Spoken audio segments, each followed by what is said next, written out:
Good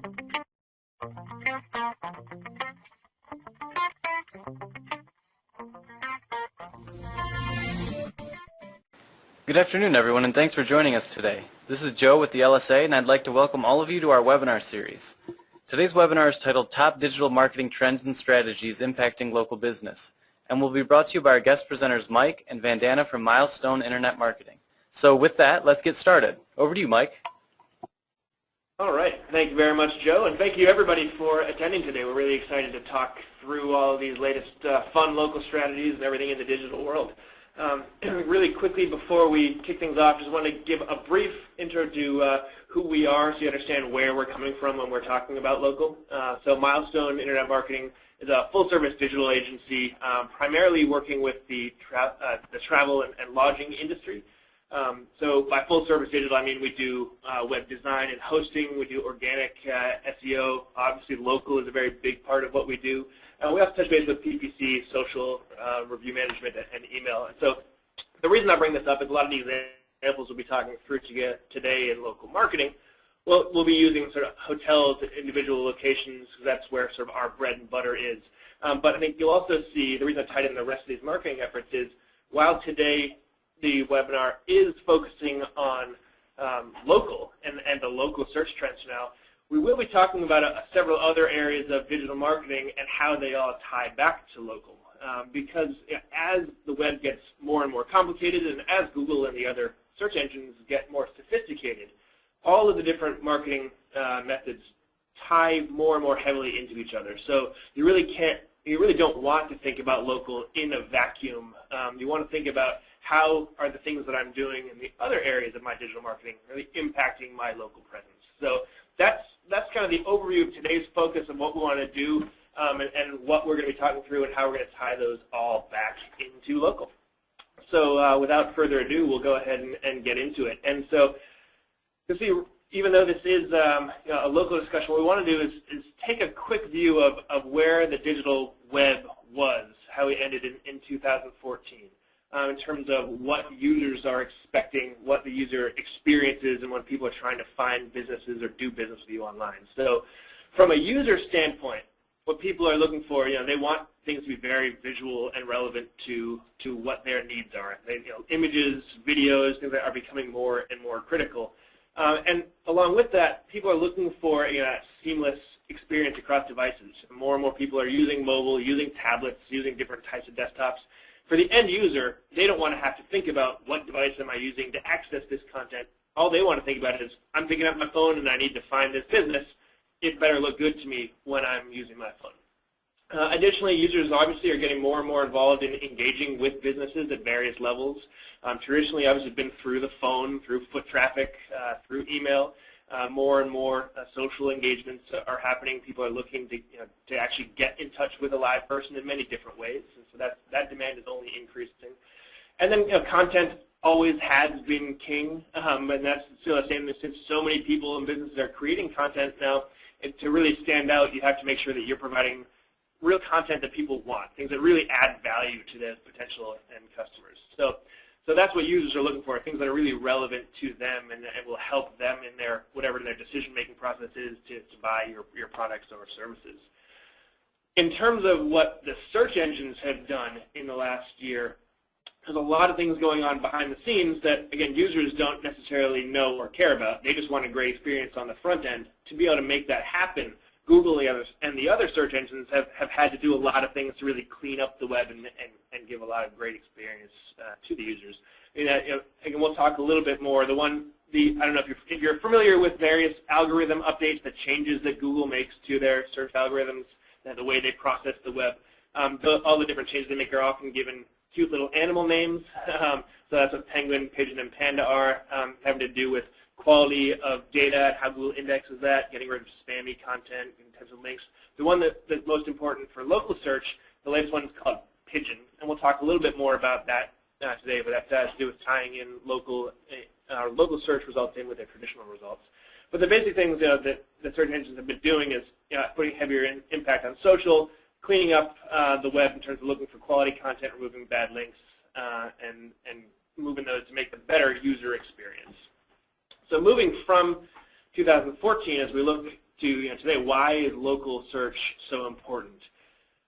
These stats here, you see that the source link in the bottom here. This is something that was released by Google recently, and looking at 2014, they did a survey into consumers after they do a local search. How likely are consumers to then actually interact in the real world with businesses? And you can see those numbers are very high. When users do a local search on their smartphones, there's 50% chance that within one day they're going to be walking into a physical store based on what they found on that search.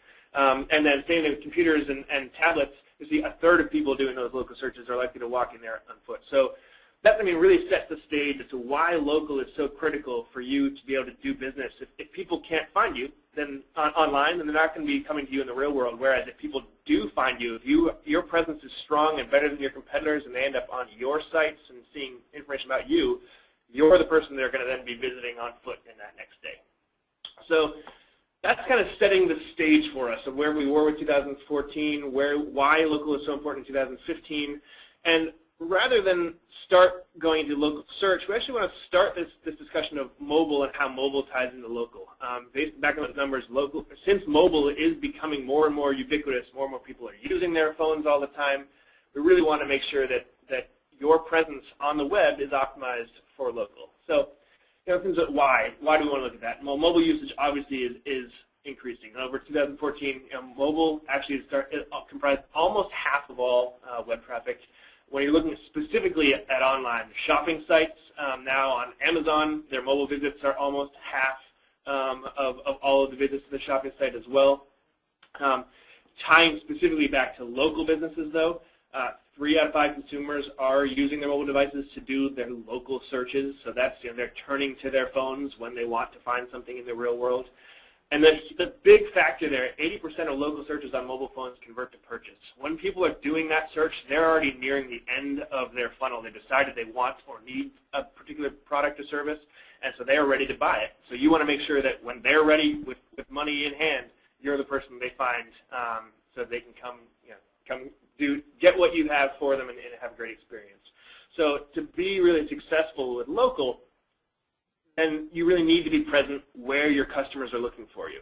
And so with that ever-increasing amount of mobile usage, that means making sure you're present and strong in that mobile environment. In terms of tying that all back into search, Google is reacting, and as the other search engines, seeing this increase in mobile usage. And at the end of the day, tying back to the fact that Google wants to just make the entire user experience as seamless and easy as possible, they are in the process. They started this about a month or so ago, a month and a half, and are still in the process of rolling this out completely across the web in different countries. But they started tagging, when you're searching on Google with mobile sites, they're starting to tag their websites in those results as either mobile friendly or not. This way that it signals to the users, hey, the site that you're about to go to is likely to be very friendly and easy for you to navigate, easy for you to find. So you can see this screenshots here from a mobile device. Google is starting to add this little tag to websites that it deems as mobile friendly and putting that right there front and center. So that's very important as to why you want to make sure that your site is ready. If users are looking at that, they see about, hey, this is mobile friendly, I'm ready to go, or the whole list of search results they see are mobile friendly except yours is not, it kind of stands out and it leads the users to be less likely to go in and see you. So how do you know if you are ready for this and if Google is likely to tag you as mobile friendly? You get to make sure you get in that traffic.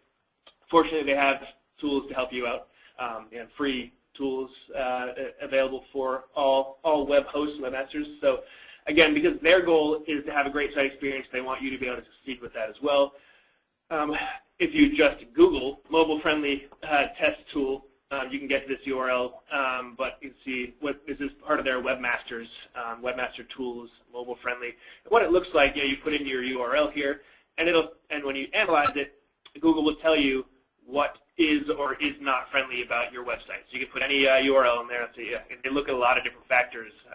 What size is the text? How well do the images load?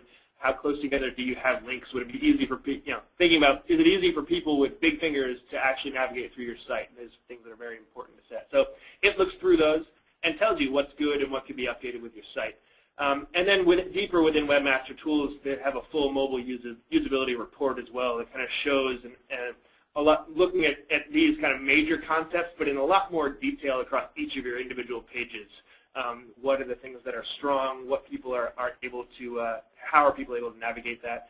And this going back for 1 second to this tag, this mobile-friendly tag, isn't applied at your whole web domain level. It's actually the individual page level. So you could have certain parts of your website that are very well optimized, and Google will give you that tag, and that's great. And if there are a couple pages that aren't, then if those pages come up in search, those won't be tagged. So definitely want to focus on what are the most important parts of your website. For example, if you have a local landing page on your website about things to see and do in the local area, that's a page that's most likely going to be served to Google or to people when they're searching locally on their phones. So you want to focus on those pages, your home page, your local information page. Make sure those individual pages are mobile friendly, since that has the information that local users are going to be looking at.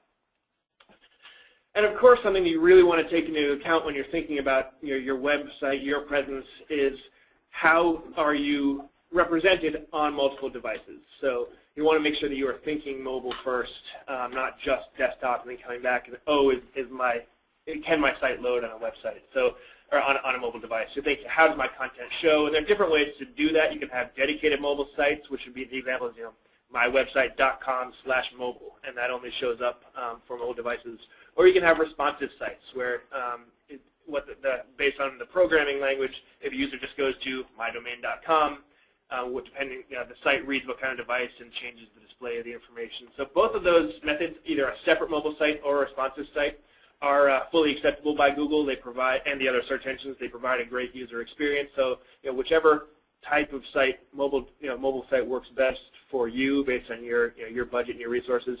Those are both great. As long as they have as long as the net result is a good user experience, then that'll be indexed well, and Google will show that as well to all of your potential visitors. I think that sort of sets the stage from a mobile presence standpoint, how mobile ties heavily into local. So I think at this point I'm going to hand it off to Vandana to discuss a little bit more in depth your local presence across the web ecosystem. Thank you, Mike. So let's start off with the recent algorithm update, Pigeon. As we all know, the significant takeaway on that one was the emphasis of local onto the traditional search. You see local listings, you see citations, you see reviews, all of them having an impact on your organic search. And what's more, you actually see local results in your organic results. Now, as a user, you may not be aware of it, and you may not even care about it. But as a business user, what is really important to you is to present a great user experience, irrespective of the platform that they find you by. When we talk about great user experience, there are 5 areas that you must absolutely focus upon. Mobile experience that Mike just touched upon. Then we have on-page experience, so on-page SEO. These are basically the elements on your website that you need to really focus, your schemas, title tags, image alt tags, etc. Then we come to off-page directories. Yelp, data aggregators, other directories, IYPs, all that have a direct impact on your local ecosystem. Then, of course, search engines always want to be very well optimized, have great profiles when it comes to search engines. Finally, we have core listings and managing your consistent and accurate listings across all of your partners. To talk more about that, core listings, what we are talking about is your data aggregators or your Yelp or your IYPs, wherever you have profiles in. You want to be able to manage these profiles and ensure that you have accurate and consistent information. You could use a local listings management tool like Naptune or any other tool that is out there. But what is important is to manage your business elements, your UNAP. This is basically your URL, name, address, phone number, core elements for your website existence. You want to be sure you have that right across all your listings. You want to be sure that you can identify duplicates and actually resolve them. You want to look at your listings across your partner network. Whether you use a listings management tool or whether you're managing all of your presence manually, the key takeaway here is to ensure your consistent and accurate presence across the ecosystem. Then, most important, optimizing local profiles. There is no denying the fact of the importance of having an exceptionally well-optimized Google and Bing profile. Nothing beats you there. You just got to do that. The next important step, don't forget data aggregators. These guys actually feed to many critical applications, and it's very important to get your information correct with the data aggregators. Finally, we have something called business outlets or multiple outlets or joint outlets. What this means is having a business or multiple businesses operating from the same location. It's very important to treat them differently and yet manage them effectively. We want to be sure, again, that your business listings and your profiles for all of them are managed consistently and accurately. The next couple of slides, I'll walk you through an example of an exceptionally well-optimized profile which is doing well in Google and ranking well. You will see the Google search. You have a number 2 spot here for the Heatman Hotel Kirkland, and you will see a Google Maps spot of number 1. What you actually, when you start digging in, you will notice their profiles across Facebook, Yelp, Foursquare. All of these positions, they are ranking really well. Even their local citations. This is just to reiterate the point of how important it is to have well-optimized profiles across multiple channels that have an impact on the local ecosystem. This actually improves your overall local strength on Google, and it is really important to focus upon these. Finally, but definitely very important, is your on-page optimization. Like I mentioned earlier, these are your website elements that actually bring focus on your website itself. So you're talking about H1 tags, your alt tags, your footer, which is location-based schema wrap. Very important to have these so Google bots can actually index your website and show them for the results that they want to be shown for. If you look at tools like the rich snippet tool, the screenshot that we have here, this is actually testing tools which verifies that you've implemented these elements correctly. It doesn't guarantee you that you will show up for the local search, but what it does let you know that if it is implemented correctly, you can show up for local search. Very important to look at both on-page as well as off-page. So next we have social presence, and I will hand it back to Mike. Excellent, thank you. And a quick reminder at this point, I know we've gone through a bunch of information so far. If you do have questions, go ahead and type those in, and we'll make sure we can address those at the end for you. So moving into social, again, thinking why is social an important piece of this? So first, let's give a quick state of where social media was in 2014, and then we'll tie it back into how it impacts your local presence. So some of the important things to look at in 2014, more than half of online adults worldwide now use 2 or more social media sites. So social is becoming more and more ubiquitous. People are just living and breathing more of their online presence on social sites. A huge percent, 70% of Facebook users engage with Facebook every day. When you think, well, why does that matter? There are more people using Facebook now than lived on planet Earth in the early 1800s. There's just a huge number of people that you can, for potential marketing and people that you can reach that way. And it's not just kids. It's important to note that more than half of all adults 65 and up use Facebook as well. So it's your target market, no matter what type of business you are, is absolutely on the social networks. When we look at some of the more visually enhanced and the visually focused areas, more than half of Internet users between 18 to 29 are using Instagram, and those numbers are growing fast as well. And again, across all different socioeconomic statuses, 50% of Internet users with a college education are on LinkedIn. So don't just think of social media as being my Facebook, my Twitter, my LinkedIn, or my Instagram. I think areas particularly in B2B, but not just B2B. Your consumers, even if you're a B2C business, your consumers are on LinkedIn and using it. So think about how can you be leveraging that area to reach them as well. And then, of course, depending on what type of business you are and what demographics you are, know where fish where the fish are. Know where your demographics go. What are the areas that they interact with? 42% of online women use Pinterest. And Pinterest can be a very effective method. We'll go into a little bit more, particularly when it ties into local when it comes into social media. So that's a quick overview of the state of where we were in 2014. So how does this all tie back to local? Well, the reason social media is important for local is because a lot of the different social platforms allow you to build a very significant local presence. So this is just a quick snapshot. Again, in Facebook, if you build your local business page, Facebook is tied into Bing Maps. And so your location, when you're in the Bing Map ecosystem, you can also verify that within Facebook, and it shows, it has that map view. When a person interacts with you or pulls your page up, particularly on a mobile device using the Facebook app or going to the m.facebook.com, which is their default mobile platform, the About section with the map is actually one of the first things that Facebook shows above any of the content that you're adding to that page. So it's very important that you have that, not just Facebook, but Google+, and you get into Pinterest, but any of the other channels that allow you to put your address in there. Make sure you are filling that information out completely and that's correct and accurate. And the reason that is because not only so users, when they're on your page, can find you, but also because the search engines are also looking at these. These are public pages that are being crawled. These are heavily trafficked websites, so therefore they have a lot of pull when it comes to overall search ranking. So that means Google, even though Google and Facebook are constantly doing friendly and sometimes not friendly battle with each other to try to own the internet, Google is crawling Facebook pages. So the fact that you have your presence on Facebook and the information is accurate will help your business rank better in local search.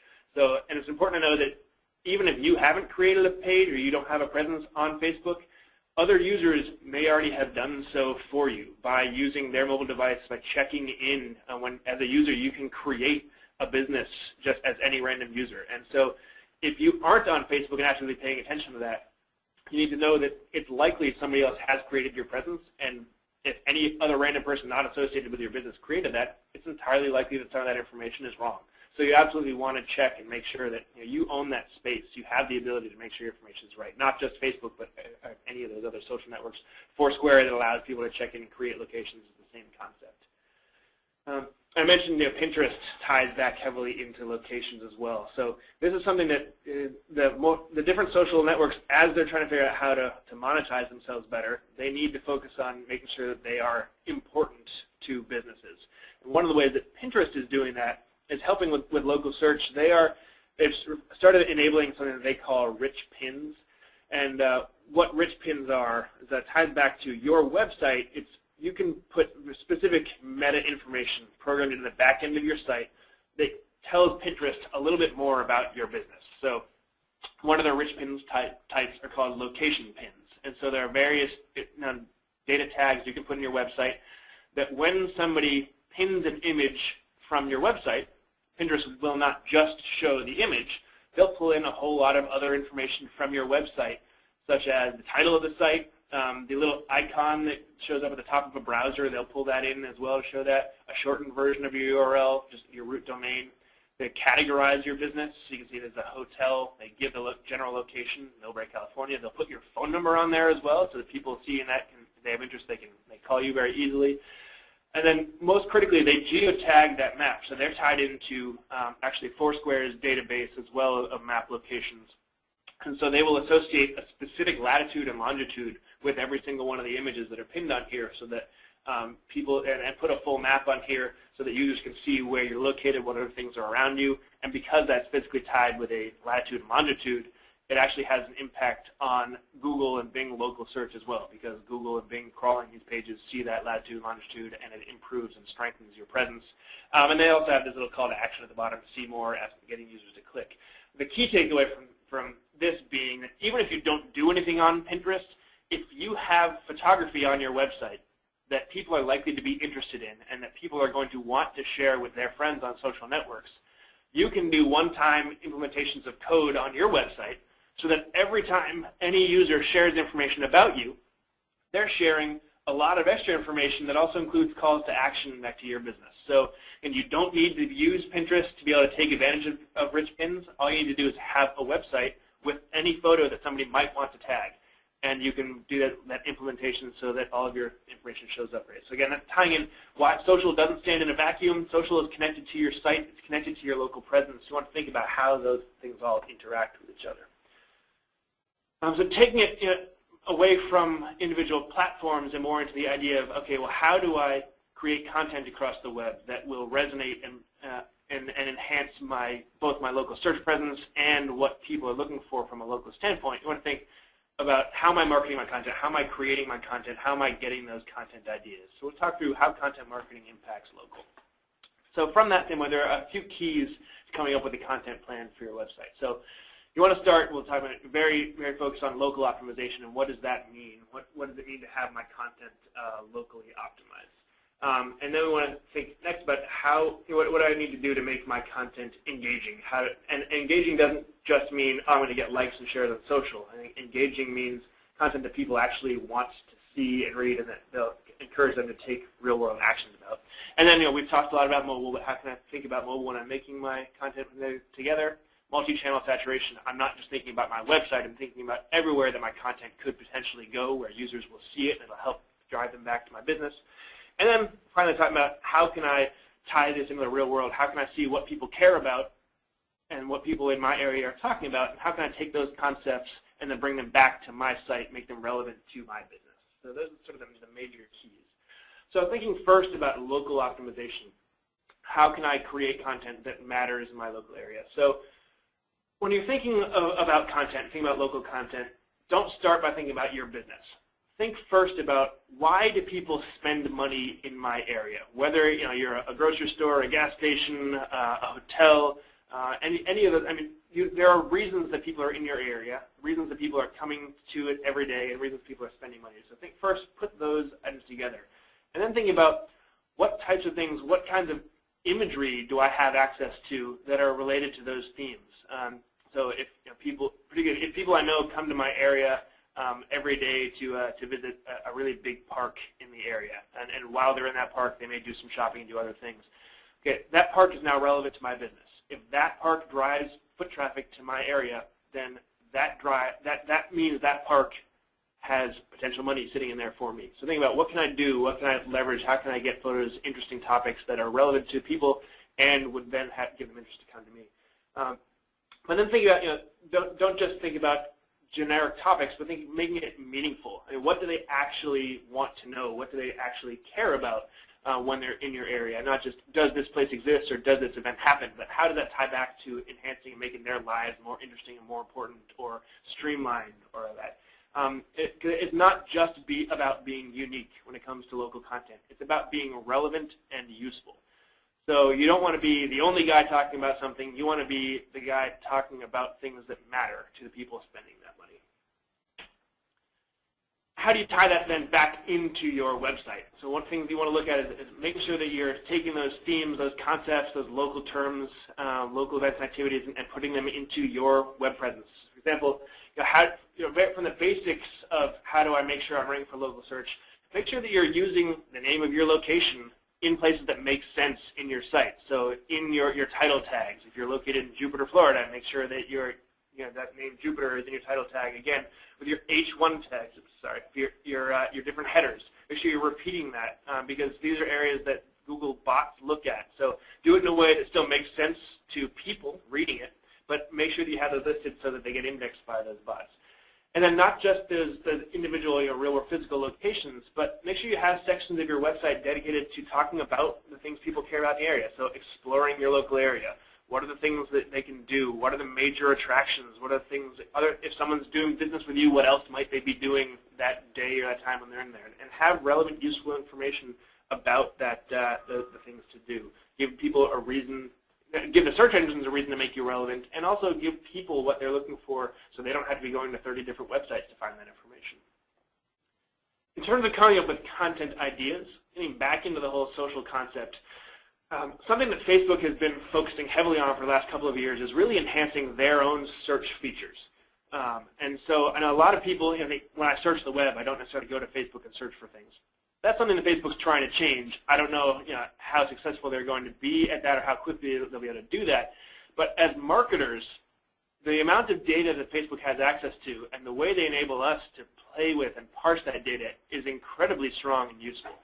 So the name of Facebook's search platform is Open Graph Search, if you're not familiar with that. If you log into Facebook, at the top of the Facebook page where you can type in any different person or page that you're looking for, you can do a whole bunch of different types of searches as well, not just look for people or businesses that are on Facebook.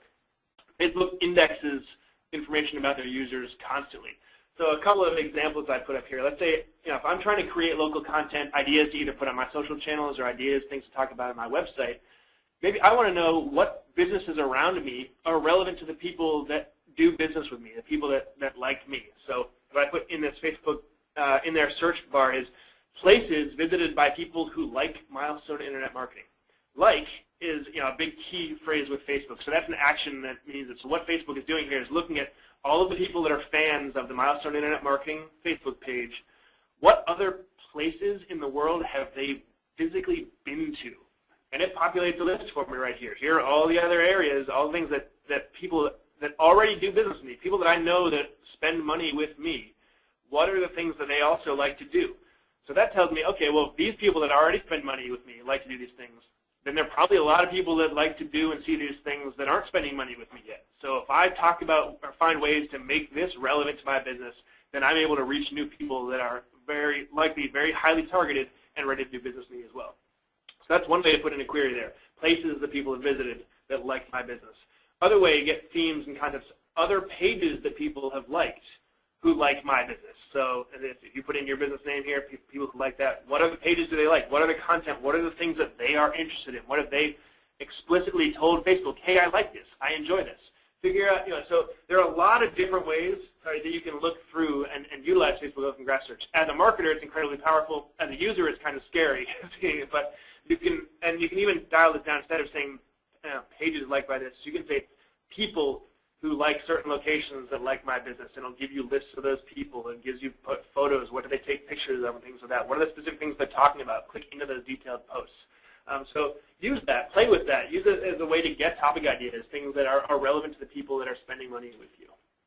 And then once you have those ideas, think about where should I put that information? How do I drive my local foot traffic? How do I make things relevant? So making sure that you're sort of tweaking your content in the different areas. So if you're, again, a hotel in somewhere in downtown New York, you have a bar, it's a hot summer day, your bartender has a great mojito or a great margarita, highlight that. Make that reasons that people you'd want to get your foot traffic in the door, targeting just not just your primary business goals, but your secondary businesses other ways, and feature those things, those key aspects in ways across your different platforms. So not just your website, but what's happening.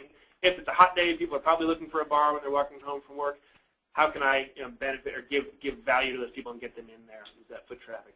And then think of other ways, though, to tie into global popular discussions and tie them back to your local business. So hashtags are a big thing across social networks. If you aren't familiar with hashtags, you can think of them as just keywords that people use to have discussions about generic topics, not just specific to any one industry. So Wedding Wednesday is a very popular hashtag that people on Wednesdays will talk about all things related to weddings. So let's say, for example, you're a local business, you have a spa or a salon that, you get a lot of people, it's wedding season, a lot of people will be looking for places to go get their hair and nails done and relax for the weddings.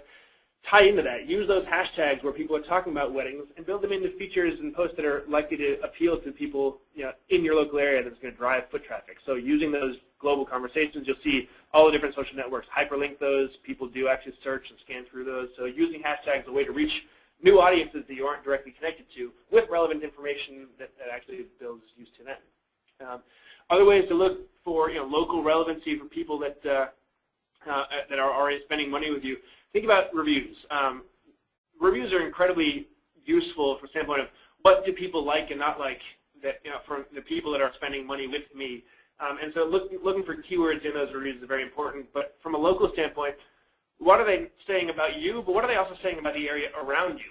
So, for example, here clearly these people stayed here for honeymoon or romantic setting. That was popular for these people and for this property. But another big thing from the local atmosphere is the convenience of shuttles to and from the park. So looking at things that matter from a local perspective, seeing if that populates across multiple review sites, then you got to think, if that's something that people who are spending money care about, then I need to make sure that I'm talking about that in my different areas. Do I have a package related to these things they care about? Do I have a part of my website dedicated to talking about the different local events, different local places, attractions? Is that content being shared and visible to other people that might be looking for that same information? So use that content that's being generated already by other people. Look for themes. Look for how to tie it back to your relevant local ecosystem. In terms of paid search, so paid search can tie into local very, very heavily as well. I think a really big way to take advantage of paid search when it comes to local is looking at mobile ads.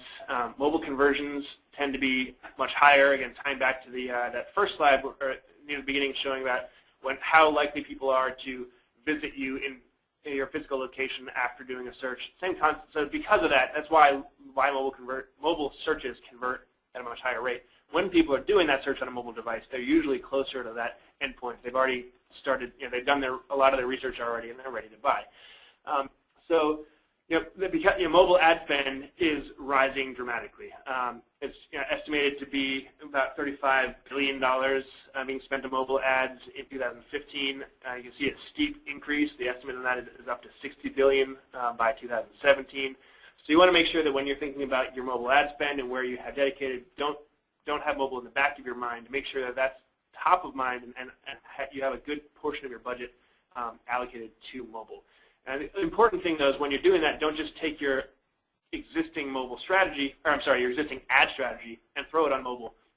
You want to realize that since people are already closer to the conversion point on mobile, you want to tailor your message and make sure your ads are a little bit different there. Make sure your ads are tied to location messages. Make sure there is you can have a little bit more sense of urgency in those ads because people are ready to purchase.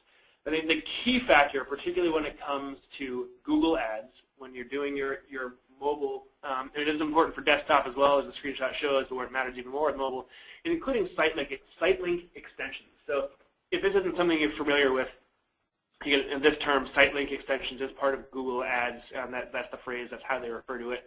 What Sitelink Extensions are these little things you'll see in this ad, these little areas that pop up underneath the ad that deep link into specific pages of your website. So if you can see if someone's looking for hotels and my ad comes up, not only will my main page show up, but it'll show with that map link, and then it'll also show, like these are links in this example, to specific packages that are very popular for this hotel. So think of them as individual calls to action within your main ad. And this is something that a lot of people aren't taking advantage of right now, so it's a good way for you to get a little bit more money out of your ad. You don't have to pay anything additional to do these. They're just part of your ads that you can tailor within Google AdWords. So by doing this, not only does it take up more space on the page because it shoves the other listings down further, but maybe somebody wouldn't have been attracted to necessarily click on this main heading, but I'm looking for a vacation package in Florida. Okay, bam, that's going to take me right into that deep section of the website with the information that's relevant to me. So if that's not something you're familiar with when it comes to Sitelink Extensions, pay a lot of attention to that because that ties in heavily into being able to, that whole idea of urgency of tailoring your message gives you a better presence and more likely to get people to convert and click into your ads. But it takes us back to really focusing. I mean, the key for success with local and mobile ads are making sure that that message is really custom and test different messages across your devices. Make sure that you are thinking about what local search, do people that are doing local searches from desktop, are they looking for things that are slightly different from people that are doing local searches from a mobile device? Test a few different types of messages, see what ads work well, what messages work well for you, and just make sure that the key takeaway is thinking of that mobile ad as a different beast from your traditional ad spend, really focusing on what people in your area care about and what's going to get them to convert. And I think tying this all back together, then at the end of the day, we're thinking of I'm thinking of local search. I'm thinking of how do these different parts of my marketing all tie together. But customers don't think of it that way. The customer thinks, hey, I want or need something. I'm going to look for it online or in the real world, and then if I like what I find, I'm going to buy it. So for us to really be effective in any of those different areas of marketing, I need to be able to think of how is my customer going to be potentially finding me, and how can I really optimize each of those areas for locally to be able to reach them. Google recently, if you aren't familiar with this, we have the link in the bottom here. Google has a great tool that explores the entire customer journey, and it tells you based on each of these boxes that I have circled, drop downs, you can choose what size of business you are, what type of industry you are in, what part of the world you're looking at. You select those different areas, and they generate a little visual map here showing what areas of marketing are most, how you can reach different people and how close people are to actually making a purchase when they interact with your business in those different areas. And so based on your industry and your size, this map will all change. And you can see, most of the time you'll see social at this very far end, and then when it makes sense, people are talking to their friends and hearing about you, and you'll see once they're directly on your website and go to you directly, that's when they're closest to making decisions. So in here, looking at organic search, referral traffic, emails, looking at what types of ads, particularly when it comes to advertising, if branded paid search or display click, these are people that are likely to convert. Then I want to focus my local ad efforts here. I want to think about how can I, if email is very close to the end, I want to make sure I'm talking about where I'm located and tying in those key areas. So use this tool, see what Google, and this is based on years and years of data of Google tracking people and how they do business. It's great just to kind of see what are the different areas that I can focus more of my marketing in to make sure I'm reaching people at the right time. And tying it back specifically to the hospitality industry, it's important though to think, don't think of each individual marketing, I'm going to get them one time at one part of their journey, because they can often interact with you in many different ways along the whole thing. So particularly with travel, people often get their inspiration from social media, but when they're actually visiting you on property, again, they'll be interacting with you, sharing photos with friends, kind of things, and then heavily in the post-stay. Same idea of when reaching them through email marketing, when they're your website, looking ahead of time, make sure that you're reaching people with information they're going to want before they buy from you, but when they're actually at your store or after they've purchased, what other information might be more relevant to them. So make sure you're not just thinking about a one-time thing, but think the whole flow of where might people be looking for me, what part of their whole purchase process might they be interacting with each of my different areas, and how can I make sure that the information I'm providing to that is relevant to them at that time.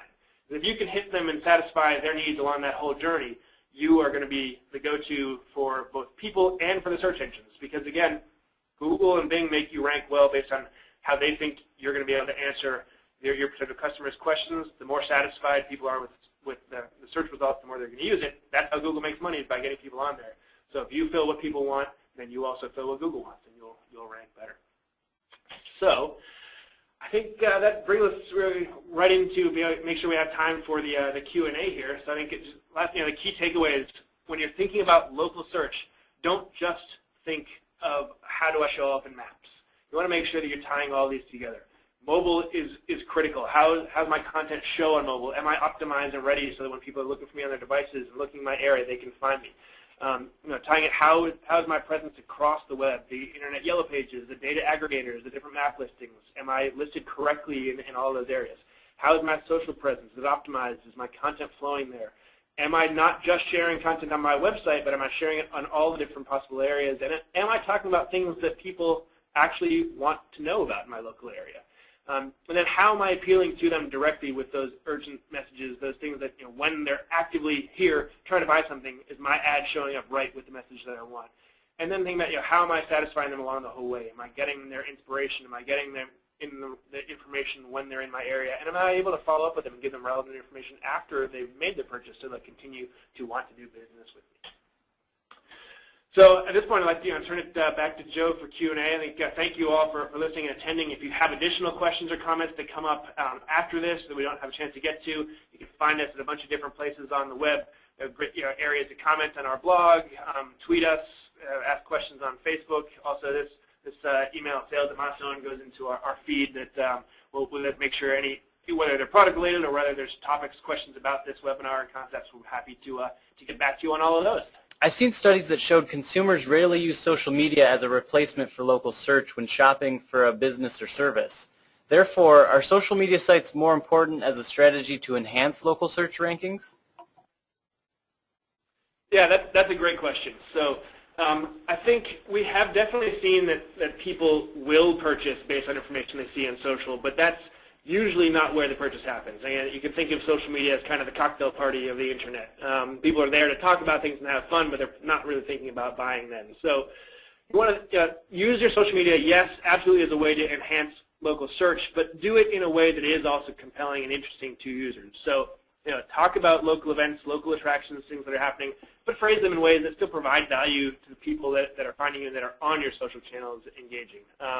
And don't be overly salesy, but enable people to flow back to where they can make purchases. So if there's a great local event happening in your area that you know is going to draw potential customers, don't just put a link to your local newspaper event on your Facebook page. Instead, use another area. Maybe if you have a blog on your website, write a little blog post about how great that event is, and then link to your blog from your Facebook page. So then if people want to get more details, they're on a part of the internet that you control, where your phone number is, where your various conversion points. So you're not doing a hard sale, but you're enabling them to learn more about you once they've already found the internet or the information that you provided to be very useful.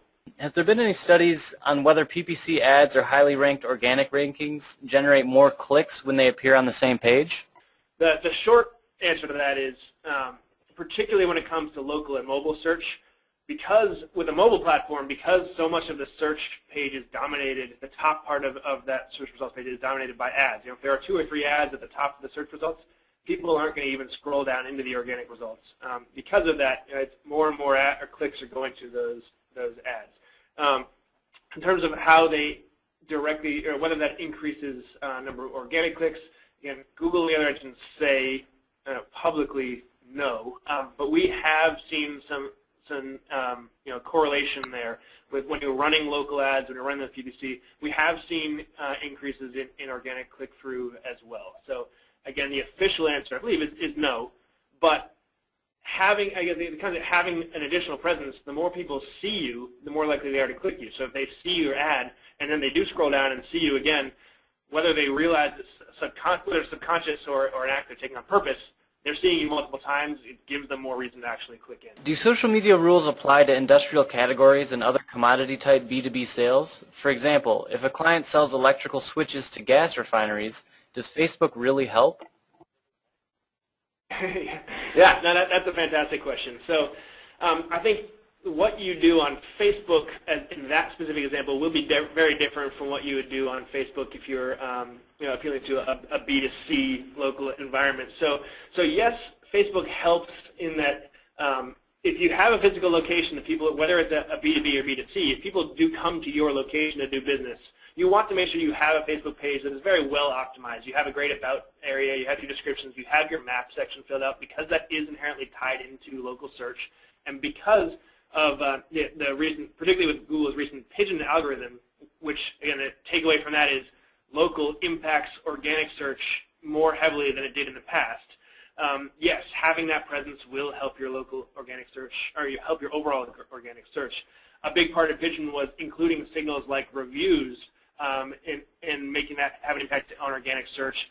Reviews is an area that Facebook has been dabbling with more and more. They're trying to compete with Yelp in many cases. So brand pages on Facebook now, people can leave reviews, and so because of that, that will again be another signal to the search engines. So yes, don't think of Facebook as a way that's going to solve all my problems. You want to absolutely make sure that your website is strong first, and you have the best possible conversion points on your site. But then do definitely look at Facebook as an additional way to send more signals, and put relevant content on there that are useful to your end consumers, whether they're individuals or businesses. Having those keywords and those important ideas built into your content will help your organic search. How do you handle call tracking without negatively impacting NAP?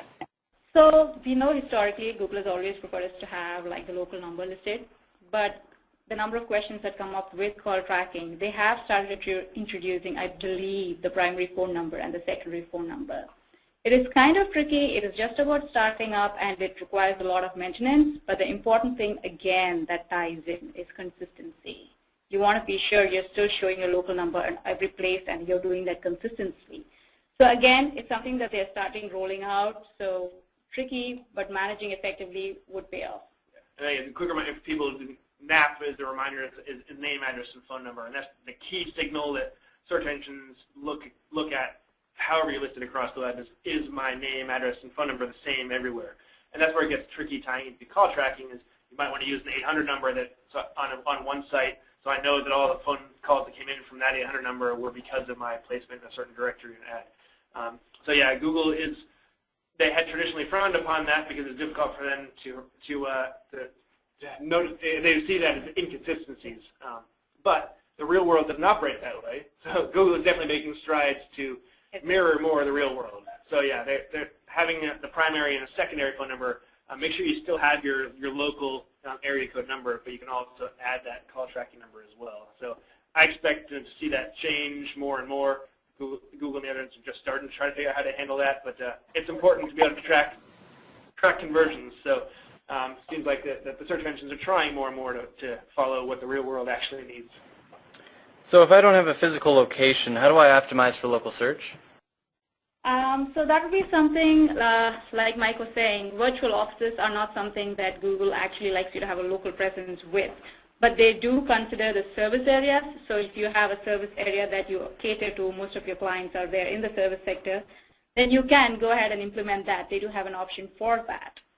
And I think that's something, if you aren't familiar with Google My Business, is what Google is calling their business management panel of how you handle your presence on Google Maps now. And so that's part where traditionally you would only in the past be able to put a physical address. Now, as part of that, they do allow you to check an area, say, what my service area. And so you can outline on a map that maybe I'm a delivery service that covers a range of areas or whatever that is. You can outline that instead of an individual address. And that will make you just as relevant in local search as a physical address. So that's again, a fairly recent addition by Google, but they're realizing, again, trying to mirror the real world, that is very important for them to be able to do. How important are data aggregators to the local ecosystem? Actually, that's an excellent question. Data aggregators are very important. In fact, these are guys who feed into multiple partners, and treat them as like the second step after your search engine profiles. You absolutely need to get accurate information there because they are feeding into multiple places after which. So treating them at the source, having it accurately at the source and consistent there would actually address many of your problems with duplicates and all of those factors that most SEO and off-page people deal with, and cleaning up NAP that comes into play along with that. And we've also, I think, tying into that, another question that we get is very similar is some people ask, so, if I don't, why do I need to control what I put on the data aggregators? Like, I don't know if you're familiar with Axiom and the huge databases for local information. Say, well, if I'm not putting information in there, then I don't need to worry about it. But those big data aggregators don't rely on one source for information. They are pulling information from you as the business owner. They're also trying to pull information from other parts of the web. And so why you should care about that is really because Google and other people care about that and pay attention to those. So if Axiom or the other data aggregators aren't getting information from you, they're getting that from somebody else, and that might be incorrect. And then if Google is getting incorrect information from them, you're not going to rank as well. So unfortunately, you don't control your presence. There are just too many people and sources out there. So it's important for you to be able to pay attention to it and make sure that any opportunity you have to feed the correct information, you're taking advantage of. How often do you need to upload your data to these aggregators? So at Milestone, we ensure that we follow a periodic schedule. We try to maintain it within, say, monthly or bi-monthly at least, because it is very important to be managing them. Like Mike said, there may be cases where you have duplicates around, but you want to be sure that you also update them as frequently. So I would definitely say as often as possible. Yeah, and that's really where those tools come in very handy for managing listings. Again, Milestone, our tool that we built and use is called Naptune. There are some other tools out there to do it that you can create an account, and it monitors all of those many different aggregators and things for you on a daily basis. And if something changes or goes wrong, it lets you know right away, so you can get back in there. Monitoring dozens of places at once can be tough to do manually. But if you are handling it manually, a lot of those, as I mentioned, I would at least once a month check in on those listings and see if you need to change anything. If we update info with Newstar, for example, how long before it makes its way around the web? So you asked specifically Newstar, and we cannot exactly, or they will not be disclosing that information to us per se, because like we all know, it flows through many channels.